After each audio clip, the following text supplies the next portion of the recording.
हम अपनी पूरी जिंदगी एक ही चीज के पीछे भागते हैं, सुख और आराम। हमें लगता है कि जितना बड़ा घर होगा, जितना मुलायम बिस्तर होगा, हम उतने ही खुश होंगे।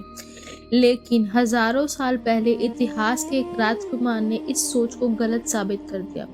जब भगवान राम चित्रकूट की कंकरीली जमीन पर सो रहे थे, तब उनके चेहरे पर एक ऐसी शांति थी जो बड़े बड़े महलों के राजाओं को भी नसीब नहीं होती। आखिर ऐसा कौन सा रहस्य था जिसकी वजह से श्री राम ने अभाव में भी आनंद ढूंढ लिया।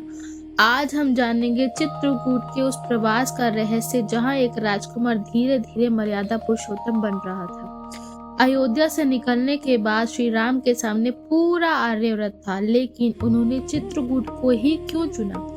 जब श्री राम प्रयाग पहुंचे, तब महर्षि भारद्वाज ने उन्हें चित्रकूट जाने की सलाह दी। चित्रकूट का अर्थ होता है अद्भुत पर्वत। यह स्थान केवल प्राकृतिक रूप से सुंदर नहीं था, बल्कि यहाँ महान ऋषियों की ऊर्जा थी।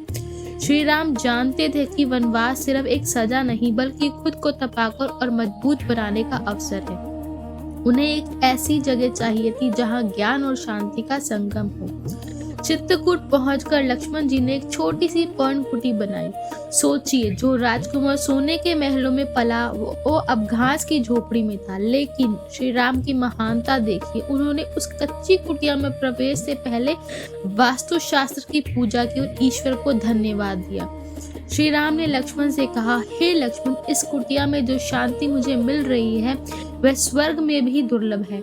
यह हमें सिखाता है कि सुख वस्तुओं में नहीं, बल्कि मन के संतोष में होता है। चित्रकूट का जीवन केवल साधारण नहीं था, यह श्री राम का आध्यात्मिक प्रशिक्षण था। यहीं उन्हें महर्षि अत्रि और माता अनसुईया का आशीर्वाद मिला। माता अनसुईया ने देवी सीता को धैर्य और आंतरिक शक्ति का वह मंत्र दिया, जिसने आगे चलकर रावण के खिलाफ युद्ध में सीता जी के आत्मबल को बनाए रखा। एक तरफ चित्रकूट में शांति थी, तो दूसरी तरफ अयोध्या में एक भीषण तूफान उठ चुका था। श्री राम के जाने के बाद राजा दशरथ का हृदय पूरी तरह टूट चुका था। वे दिन रात केवल एक ही नाम पुकारते थे, राम राम राम। वियोग की यह अग्नि अब उनके जीवन के अंत की ओर बढ़ रही थी। चित्रकूट में राम शांत थे, लेकिन अयोध्या में ऐसा दुख जन्म ले चुका था जो पूरे रघुकुल की नींव हिलाने वाला था। आखिर श्री राम के वियोग में राजा दशरथ का अंत कैसे हुआ और उनकी मृत्यु के पीछे श्रवण कुमार का वह पुराना श्राप कैसे सच हुआ, यह जानेंगे हम अपनी अगली वीडियो में। अगर आप रामायण की इस यात्रा से कुछ सीख पा रहे हैं, तो इस चैनल को सब्सक्राइब जरूर करें और कमेंट में अपनी श्रद्धा व्यक्त करते हुए लिखें जय श्री राम।